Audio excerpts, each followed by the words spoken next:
සියලුම දෙනාම doctor Buddhika with life YouTube channel එක වෙත සාදරයෙන් පිළිගන්නවා. අද සාකච්ඡාව ප්‍රෙෂර් එක ගැන hypertension අපි මේකට සිංහලෙන් කියනවා අධිරුධිර පීඩනය කියලා. අධිරුධිර පීඩනය සම්බන්ධයෙන් මම මීට කලින් වැඩසටහනක් කරලා තියෙනවා. ඔබ මෙම වැඩසටහන ප්‍රථම වතාවට නම් බලන්නේ මේක එපිසෝඩ් 1 බලලම මේ වැඩසටහන බලන්න කියලා ආරාධනා කරනවා. අද සාකච්ඡාවෙන් මම බලාපොරොත්තු වෙන්නේ මේ ප්‍රෙෂර් එක කියන එක අපිට ආපස්සට හරවන්න පුළුවන්ද? ඒ සඳහා ලබා ගන්න ඖෂධ ප්‍රතිකාර අපිට අඩු කරන්න පුළුවන්ද? සහ ලුණු භාවිතයේ සම්බන්ධයෙන් තමයි අද මම වැඩිපුර සාකච්ඡා කරන්න බලාපොරොත්තු වෙන්නේ. අපේ ශරීරයේ මේ රුධිර පීඩනය කියන එක පවත්වාගෙන යන්න ප්‍රධාන වශයෙන්ම සාධක තුනක් කම්පොනන්ට්ස් තුනක් බලපානවා. පළවෙනි එක තමයි හෘදය වස්තුව රුධිරය පම්ප් කරන වේගය. අපි ඒකට කියනවා heart rate එක කියලා.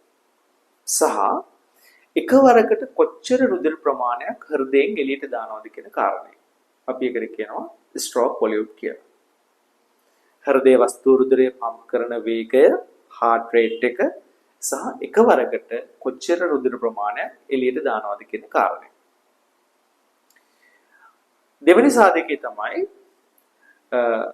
රුධිර නාල තුලින් රුධිරය ගලාගෙන යනකොට රුධිර නාල විස්තරණය සහ සංකෝචනය වෙන්න තියෙන හැකියාව අනුව. අපි දන්නවා රුධිර නාලය විස්තරණය වෙනකොට දිගෑරෙනකොට ප්‍රෙෂර් එක අඩු වෙනවා. රුධිර නාලයක් සංකෝචනය වෙනකොට මිරිකෙනකොට ප්‍රෙෂර් එක වැඩි වෙනවා. අනිත් කාරණේ තමයි සමස්ත රුධිර පරිමාව කියන එක. අපි ඒකට කියනවා blood volume එක කියලා. මෙන්න මේ blood volume එක වෙනස් වෙනකොට අපේ ප්‍රෙෂර් එක වෙනස් වෙන්න පුළුවන්. එතකොට මේ අධිරුධිර පීඩනය සඳහා ඖෂධ හදද්දී මේ ටාගට් කරන්නේ මෙන්න මේ සාධක තුන තමයි. මේ සාධක තුන ටාගට් කරලා තමයි ඖෂධ හදලා තියෙන්නේ. මෙන්න මේ අධිරුධිර පීඩනය කියන එක ප්‍රධාන වශයෙන් අපිට කොටස් දෙකකට බෙදන්න පුළුවන්. එක වර්ගයක් තමයි primary hypertension. අනිත් වර්ගය තමයි secondary hypertension. primary hypertension කියලා කියන්නේ ඒ hypertension එක හැදෙන්න හේතු හරියටම හඳුනාගෙන නැහැ. නමුත් secondary hypertension එකට හේතුව හඳුනාගෙන තියෙනවා. secondary hypertension කියලා කියන්නේ ඇත්තටම ඒකීට හේතුව අපි දන්නවා. ගොඩක් වෙලාවට ශරීරයේ ඇතිවෙන යම්කිසි රෝගී තත්ත්වයක් නිසා මේක වෙන්න පුළුවන්. අපි දන්නවා හෝමෝන් ඉම්බැලන්ස් එකක් වෙනකොට එහෙම නැත්නම් වකුගඩු රෝග තියෙනකොට සමහරවක ප්‍රෙෂර් එක වැඩි වෙනවා. එතනදී අපි මේ ප්‍රෙෂර් එක වැඩි වෙන්න හේතුව හඳුනාගෙන තියෙනවා. primary hypertension කියන තත්ත්වයේදී මේ ප්‍රෙෂර් එක වැඩි වෙන්න හේතුව නිශ්චිතවම හඳුනාගෙන නැහැ. ප්‍රෙෂර් එක තියෙන අයගෙන් බහුතරයකට තියෙන්නේ මේ primary hypertension කියන තත්ත්වය. primary hypertension වලට අපි වෛද්‍ය විද්‍යාවේදී භාවිතා කරන නම තමයි essential hypertension කියන එක. essential hypertension කියන එකට හේතුව ඇත්තටම දන්නේ නැහැ. මේක තමයි ලොකුම ප්‍රශ්නයක් වෙලා තියෙන්නේ. එතකොට මේ සම්බන්ධයෙන් රිසර්ච් ගණනාවක් මේ වෙනකොට සිදු කරලා තියෙනවා. මේ රිසර්ච් වලට අනුව මේ ලුණු හින්දා මේක හැදෙනවා කියලා කවුරුත් කියලා නැහැ. සමාජයේ කටකතා එනවා ලුණු වලට ප්‍රෙෂර් හැදෙනවා කියලා. නමුත් ලුණු හින්දා ප්‍රෙෂර් එක හැදෙනවා කියලා කවුරුත් කියලා නැහැ. අපේ ආහාරයේ තියෙන අපේ ලුණු ප්‍රමාණය අඩු කරද්දී ප්‍රෙෂර් එක අඩු වෙනවා කියලා හොයාගෙන තියෙනවා. නමුත් ලුණු නිසා ප්‍රෙෂර් එක හැදෙනවා කියලා කවුරුත් කියලා නැහැ. එතකොට මේ primary hypertension කියන තත්ත්වයට ඇත්තටම හේතුව මොකක්ද? මේ සම්බන්ධයෙන් කරලා තියෙන නූතන පරීක්ෂණ වලට අනුව මේකට හේතුව insulin resistance කියන තත්ත්වය. මොකද්ද මේ insulin resistance කියලා කියන්නේ? අපේ ශරීරයේ insulin කියලා හෝමෝනයක් තියෙනවා. ඒක නිෂ්පාදනය කරන්නේ අග්න්‍යාශය කියන ඉන්ද්‍රිය. මේ අග්න්‍යාශය මගින් නිෂ්පාදනය කරන ඉන්සියුලින් වල ප්‍රධාන ක්‍රියාවලිය තමයි රුධිරයේ සීනි මට්ටම පාලනය කිරීම. යම් යම් හේතු කාරණා නිසා මේ අග්න්‍යාශයෙන් නිෂ්පාදනය වෙන මේ ඉන්සියුලින් වල ක්‍රියාකාරීත්වය හරියට සිද්ධ වෙන්නේ නැහැ. ඒ කියන්නේ ඉන්සියුලින් හරියට වැඩ කරන්නේ නැහැ. අපි ඒකට කියනවා ඉන්සියුලින් රෙසිස්ටන්ස් එහෙම නැත්නම් ඉන්සියුලින් ප්‍රතිරෝධය කියලා. මෙන්න මේ తত্ত্বය ශරීරය තුල ක්‍රියාත්මක වෙනකොට ඒ කියන්නේ මේ නිෂ්පාදනය වෙන ඉන්සියුලින් හරියට වැඩ කරන්නේ නැති වෙනකොට අග්න්‍යාශය මොකද කරන්නේ? තව තවත් ඉන්සියුලින් නිෂ්පාදනය කරනවා. එතකොට මේ ඉන්සියුලින් රෙසිස්ටන්ස් කියන தත්ත්වයේ තියෙනකොට අපේ ශරීරයේ රුධිරේ ඉන්සියුලින් මට්ටම බොහෝ සෙයින් ඉහළ යනවා. මෙන්න මේ කාරණේ නිසා ප්‍රෙෂර් එක වැඩි වෙනවා කියලා නූතන පරීක්ෂණ වලින් හොයාගෙන තියෙනවා. මෙන්න මේ ඉන්සියුලින් රෙසිස්ටන්ස් කියන தත්ත්වය නිසා මේ ඉන්සියුලින් මට්ටම වැඩි වීම නිසා කොහොමද ශරීරයේ රුධිර පීඩනය වැඩි වෙන්නේ? ඒක මම ඔබට කරුණු කීපයකින් පැහැදිලි කරනවා. පළවෙනි කාරණය තමයි පුද්ගලයෙකුගේ ඉන්සියුලින් රෙසිස්ටන්ස් කියන තත්ත්වයේ තියෙනකොට ශරීරයේ සිම්පැතටික් ඕවර් ඇක්ටිවේෂන් කියන ක්‍රියාවලිය වැඩි වෙනවා. මොකද්ද මේ සිම්පැතටික් ඕවර් ඇක්ටිවේෂන් කියලා කියන්නේ? අපේ ශරීරය හදිසි අවස්ථාවකදී ක්‍රියාත්මක වෙන විදිහක් තියෙනවා. උදාහරණයක් හැටියට අපි පාරේ ඇවිදගෙන යනකොට සර්පෙක් පෑගෙනවා. අපි මොකද කරන්නේ? වේගයෙන් කකුල ඉවතට ගන්නවා. සමහරට කෑ ගහනවා. උදව් වෙලා කෑ ගහනවා. දුවනවා. මේ කරන කිසිම දෙයක් අපි හිතලා කරන දේවල් නෙවෙයි. මේවා සිද්ධ වෙන්නේ අපේ ශරීරයේ තියෙන ස්නායු පද්ධතියක්. අපි ඒකට කියනවා සිම්පැතටික් නර්ව් සිස්ටම් කියලා. මෙන්න මේකෙන් තමයි මේක සිද්ධ කරන්නේ. එතකොට මේ සිම්පැතටික් නර්ව් සිස්ටම් කියන එක අවුරුදු ලක්ෂ ගාණක් ඩෙවලොප් වෙච්ච දෙයක්. මේක දඩයම් යුගයේ දක්වා යන්න පුළුවන්. දැන් ශරීරයේ අපි දන්නවා දැන් දඩේ මේ යනකොට කැලේ ඇවිදගෙන යනකොට එකපාරම කොටියෙක් ඉස්සරහට පයින්නවා. අපි මොකද කරන්නේ? අනිත් පැත්තට දුවනවා. ඉතින් මේක හිතලා කරන දෙයක් නෙවෙයි. අපි හිතමු කොටියෙක් එකපාරම ඉස්සරහට පයින්නවා. පයින්නකොට මොකද කරන්නේ? අපි හිතලා කරන්නේ අපි කෙලින්ම දුවනවා. ඒතර මේ වගේ වෙලාවක අපේ heart rate එක වැඩි වෙනවා. අපේ pressure එක වැඩි වෙනවා. ඉතින් මේ වගේ අවස්ථාවකදී ඇත්තටම මේ ක්‍රියාවලිය සිද්ධ වෙනකොට ඊටාම කෙටි කාලයක් තුල මේ ප්‍රෙෂර් එක වැඩි වෙනවා. මේ හදිසි අවස්ථාව කියන එකේදී. නමුත් මේ ඉන්සියුලින් රෙසිස්ටන්ස් කියන තත්ත්වයේදී මේක නිතරම අපේ ඇගේ ඇක්ටිව් වෙලා තියෙනවා. එතකොට කෙටි කාලයේ ඇක්ටිව් වෙලා තියෙන ඕන දෙයක් ඉන්සියුලින් රෙසිස්ටන්ස් කියන තත්ත්වය ආවට පස්සේ දීර්ඝ කාලයක් මේක ඇක්ටිව් වෙලා තියෙනවා. එතකොට වෙන්නේ මොකද? අපේ ශරීරයේ රුධිර පීඩනය කියන්නේ ක්‍රොනිකලි වැඩි වෙනවා. ඊළඟ කාරණේ තමයි මේ ඉන්සියුලින් රෙසිස්ටන්ස් කියන තත්ත්වය නිසා මේ රුධිර නාලවල පිටියේ තියෙනවා එක්තරා රසායනික ද්‍රව්‍යයක් නයිට්‍රික් ඔක්සයිඩ් කියලා. මේ නයිට්‍රික් ඔක්සයිඩ් වලින් කරන්නේ රුධිර නාල පළල් කිරීම. ඉන්සියුලින් රෙසිස්ටන්ස් කියන තත්ත්වය ආවට පස්සේ මේ රුධිර නාල පිටියේ තියෙන මේ නයිට්‍රික් ඔක්සයිඩ් ප්‍රමාණය අඩු වෙනවා. එතකොට රුධිර නාල හරියට පළල් වෙන්නේ තද වෙලා හිර වෙලාම තියෙනවා. එතකොට වෙන්නේ ප්‍රෙෂර් එක වැඩි වෙනවා. ප්‍රෙෂර් එක අඩුවීමක් වෙන්නේ. ඊළඟට අපේ ශරීරයේ මේ රුධිර නාලවල තියෙන මේ ඇතුළම ආස්තරණය. අපි ඒකට කියනවා එන්ඩෝතීලියම් එක කියලා. මේ එන්ඩෝතීලියම් එකේ පොඩි වෙනස්කම ඩිස්ෆන්ක්ෂන් එකක් වෙනවා. අපි ඒකට කියන එන්ඩෝතීලියල් ඩිස්ෆන්ක්ෂන් කියලා. මේ එන්ඩෝතීලියල් ඩිස්ෆන්ක්ෂන් එක වුණාට පස්සේ මේ රුධිර නාල හරියට වැඩ කරන්නේ නැති වෙනවා. දිගෑරෙන්නේ නැති වෙනවා. එතකොට මොකද වෙන්නේ? අපේ ශරීරයේ රුධිර මට්ටම රුධිර පීඩනය වැඩි වෙලා තියෙනවා. එතකොට දැන් මම මෙතනදී කාරණා තුනක් කිව්වා. සිම්පැතටික් ඕවර් ඇක්ටිවේෂන් එක වැඩි වෙනවා. ඊළඟට නයිට්‍රික් ඔක්සයිඩ් ප්‍රමාණය අඩු වෙන හින්දා මේක සිද්ධ වෙනවා. ඊළඟට එන්ඩෝතීලියල් ඩිස්ෆන්ක්ෂන් එක නිසා මේක සිද්ධ වෙනවා. ඒ වගේම හතරවෙනි කාරණය තමයි අපේ ශරීරයේ මේ රුධිර පරිමාව සහ මේ ලුණු ප්‍රමාණය ශරීරයේ තියෙන වතුර ප්‍රමාණය සහ ලුණු ප්‍රමාණය කියන එක පවත්වාගෙන යන්න අපේ තියෙන හෝමෝන් සිස්ටම් එක. අපි ඒකට කියනවා රෙනින්, ඇන්ජියෝටෙන්සින්, ඇල්ඩෙස්ටරෝන් සිස්ටම් කියලා. මේ රෙනින්, ඇන්ජියෝටෙන්සින්, ඇල්ඩෙස්ටරෝන් කියන මේ සිස්ටම් එක ඇටැක් එකක් වෙනවා මෙන්න මේ ඉන්සියුලින් රෙසිස්ටන්ස් කියන තත්ත්වය නිසා.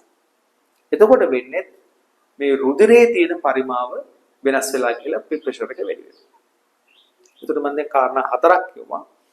පස්වෙනි කාරණේ තමයි අපේ ශරීරයේ විශේෂයෙන්ම මුත්‍රා වලින් සෝඩියම් එහෙම නැත්නම් ලුණු ඉවත් වීමේ ක්‍රියාවලියක් සිද්ධ වෙනවා.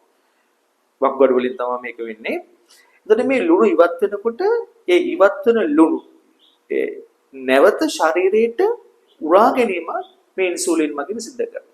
ඉන්සුලින් වල තව ක්‍රියාවලියක් තියෙනවා. මේ ඉන්සුලින් ප්‍රමාණය වැඩි වෙනකොට මේ ඉන්සුලින් රෙසිස්ටන්ස් කියන තත්ත්වය වැඩි වෙනකොට මේ ශරීරයෙන් ඉවත් වෙන ලුණු නැවත මේ රුධිරයට උරා ගන්න නිසා රුධිරයේ තියෙන ලුණු මට්ටම වැඩි වෙනවා. එතකොට වෙන්නේ අපි දන්නවා රුධිරේ ලුණු වැඩි වෙනකොට එතනදී ඒකට වතුර වැඩිපුර අවශෝෂණය වෙනවා. එතකොට සමස්ත රුධිර පරිමාව වැඩි වෙනවා. එතකොටත් ප්‍රෙෂර් එක වැඩි වෙනවා. එතකොට මේ විශාල කරුණු පහකින් මම මේ පැහැදිලි කරේ ඉන්සුලින් රෙසිස්ටන්ස් කියන තත්ත්වය ආවට පස්සේ කොහොමද අපි ප්‍රෙෂර් එක වැඩි වෙන්නේ. එතකොට ඇත්තටම මේ ඉන්සුලින් රෙසිස්ටන්ස් කියන තත්ත්වය තාම භයානක තත්ත්වයක්. ඉන්සුලින් රෙසිස්ටන්ස් කියන තත්ත්වය කොහොමද අපි අඩු කරන්නේ? අඩු කරගන්නේ. ඒකට ඉතින් තාම සරල දෙයයි තියෙන්නේ. අපේ ආහාරයේ තියෙන කාබෝහයිඩ්‍රේට් ප්‍රමාණය අඩු කරන්න වෙනවා. අපේ ශරීරයේ එන කාබෝහයිඩ්‍රේට් ප්‍රමාණය අඩු කරන්න වෙනවා. නිතර කෑම ගන්න එක අඩු කරන්න වෙනවා. ව්‍යායාම වැඩි කරන්න වෙනවා. මම ඉදිරියේ වැඩසටහන් වල මේ ඉන්සුලින් රෙසිස්ටන්ස් කියන තත්ත්වය කොහොමද අඩු කරගන්න පුළුවන් කියලා මම ඉදිරියේදී වැඩසටහන් කරන්න බලාපොරොත්තු වෙනවා. මම කෙටියෙන් කියන්නේ ඉන්සුලින් රෙසිස්ටන්ස් කියන තත්ත්වය අපිට අඩු කරගන්න පුළුවන්. නිතර කෑම ගන්න එක අඩු කරන්න ඕන. කාබෝහයිඩ්‍රේට් ගන්න එක අඩු කරන්න ඕන. සහ ව්‍යායාම වැඩි කරන්න ඕන. අන්න එතකොට වෙන්නේ අපිට ඉන්සුලින් රෙසිස්ටන්ස් කියන தත්ත්වය අඩු කරගන්න පුළුවන්. ඉන්සුලින් රෙසිස්ටන්ස් කියන தත්ත්වය අඩු කරගත්තොත් බලාගෙන ඉන්නකොට මේ රුධිර පීඩනය බැහැර යනවා. ඉතින් මෙතනදී මට වැඩිපුරම කතා කරන්න උවමනාවක් තිබුණේ මේ ලුණු භාවිතය සම්බන්ධයෙන්. ඇත්තටම අපේ ශරීරයේ මේ ලුණු අඩු කරන්න ඕනේ කෑමේ. මම ඒක දැන් මෙතනදී ලුණු නිසා මේක හැදෙන්නේ නැහැ කිව්වට අනවශ්‍ය විදිහට කෑමට ලුණු දාලා කන්න යන්න එපා. එතනදී වෙන ප්‍රශ්න ඇති වෙන්න පුළුවන්. නමුත් ලුණු අඩු කරනවට වඩා ඉන්සුලින් ප්‍රමාණය අපි බස්ස ගත්තොත් විශාල වශයෙන් අපේ රුධිර පීඩනය අඩු කරගන්න පුළුවන්. ඒ කියන්නේ ලුණු අඩු කරනවට වඩා ඉන්සුලින් අඩු කරගත්තොත් වැඩි බෙනිෆිට්ස් ප්‍රමාණයක් මෙතනදී ලබා ගන්න පුළුවන්. මං ගාවට එන සමහර රෝගීන් ඉන්නවා. ඒගොල්ලෝ එනකොට ඇත්තටම ප්‍රෙෂර් එකට බෙහෙත් වර්ග 4ක් විතර භාවිතා කරනවා. නමුත් අපි මේ ක්‍රමවේදී ගියාට පස්සේ මේ ඉන්සුලින් අඩු කරගන්න ඉන්සුලින් මට්ටම අඩු කරගන්න ක්‍රියාවලියට ගියාට පස්සේ ඒ බෙහෙත් 4 අපිට දෙකට වගේ අඩු කරගන්න පුළුවන්. එතකොට මේක බලාගෙන ඉන්න විශේෂයෙන්ම ඔබට විශේෂයෙන්ම කියන්න ඕන දෙයක් තියෙනවා. මේ දැන් ඔබ දැනටමත් ප්‍රෙෂර් එකට ඖෂධ ගන්න කෙනෙක් නම් මේක බලාගෙන ඉඳලා ඖෂධ ඔක්කොම ටික නවත්තලා දාලා මේ කාබෝහයිඩ්‍රේට් අඩු කරලා ව්‍යායාම කරන්න යන්න එපා. ඒක ඊටම භයානක දෙයක්. මේ බෙහෙත් අඩු කරන එකත් කිසියම් විද්‍යාත්මක ක්‍රමවේදයකට අනුව සිද්ධ කරන්න ඕනේ. ඒක ප්‍රිස්ක්‍රයිබින් කියලා ක්‍රමවේදයක් තියෙනවා. ඒ සඳහා අපිට යන්න වෙනවා. ඒ නිසා අනිවාර්යයෙන් මේක වෛද්‍ය අධීක්ෂණයක් යටතේ සිද්ධ කරන්න ඕන දෙයක්. විශේෂයෙන්ම මම මේ පණිවිඩය වෛද්‍යවරුන්ටත් ලබා දෙන්නේ ප්‍රෙෂර් එක හැදිලා යම්කිසි රෝගියෙක් ආවට පස්සේ මේ අගයම බස්සන්න හදන්න යන්න එපා. අපිට කරන්න දේවල් ටිකක් තියෙනවා. අපිට පුළුවන් කාබෝහයිඩ්‍රේට් අඩු කරලා ව්‍යායාම වැඩි කරලා අපි ටිකක් බලන්න. එකපාර බෙහෙතකට යන්නේ නැතු. මොකද බෙහෙත්ම ගියාට පස්සේ සමහර වෙලාවට මේ සියල්ලක් අපි අතහැරලා දාලා මේ අගේම බස්ස ගන්න බලනවා. අගේම බස්ස ගන්න ගියාම සිද්ධ වෙන්නේ සමහර වෙලාවට අගේ බැහැලම යනවා. සමහර වෙලාවට බෙහෙත් වර්ග 3-4 දක්වා වැඩි කරන්න වෙලා අවසානයේ resistance hypertension කියන තත්ත්වයට එන්න පුළුවන්. ඒක ඊටම භයානක තත්ත්වයක්. නමුත් නූතන පරීක්ෂණවලදී තියෙනවා මේ resistance hypertension කියන තත්ත්වයේදී මේ insulin resistance කියන එක අඩු කරගන්න පුළුවන් වුණොත් අපිට මේක අඩු කරගන්න පුළුවන් කියලා. ඒ නිසා ඊටම වැදගත් කාරණයක් ඔබට ප්‍රෙෂර් එක දැනටමත් තියෙනවා නම් මේ වගේ ක්‍රමවේදයකට වෛද්‍යවරු මුණ ගැසෙන්න. විශේෂයෙන්ම මේ සඳහා අපිට වැදගත් වෙනවා ආහාර පාලනය සහ ව්‍යායාම වැඩි කිරීම. සියලුම නගරවල මේ ආහාර පාලනය සම්බන්ධයෙන් විශේෂයෙන්ම පෝෂණ වේදී විශේෂඥ වෛද්‍යවරු ඉන්නවා. ඒ වගේම මේ ව්‍යායාම සම්බන්ධයෙන් හරියටම මේකේ තියෙන ටෙක්නික් එක දන්න වෛද්‍යවරු කණ්ඩායමක් ඉන්නවා. ක්‍රීඩා සම්බන්ධ වෙන්න විශේෂඥ වෛද්‍යවරු.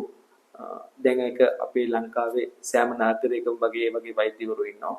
ඉතින් ඒ වෛද්‍යවරු හම්බ වෙලා පුළුවන් අපිට මේකට ව්‍යායාම ෂෙඩියුල් එකක් දාගන්න.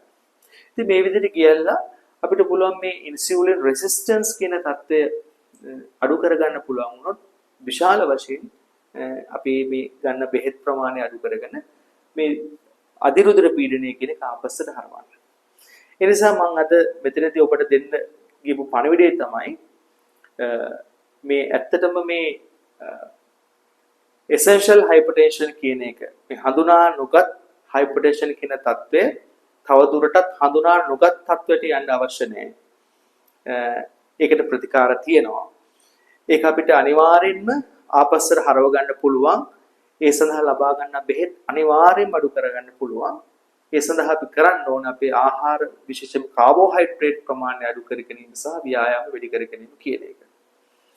විශේෂයෙන්ම ලුණු භාවිතය ගැන කතා කරනකොට දැන් ලුණු නිසා මම මේක හැදෙන්නේ නැහැ කියලා කිව්වා. එතකොට ඒ නිසා දැන් ඔබ දැන් මේ සඳහා ලුණු මේකට බලපාන්නේ නැහැ කියව ගමන්ම ලුණු වැඩිපුර දාලා කෑම කන්න යන්න එපා. විශේෂයෙන්ම ඔය ප්‍රොසෙස් ෆුඩ් වල සකස් කරන ලද ආහාරවල ලුණු විශාල වශයෙන් තියෙනවා. ඒක කවදාවත් කරන්න යන්න එපා.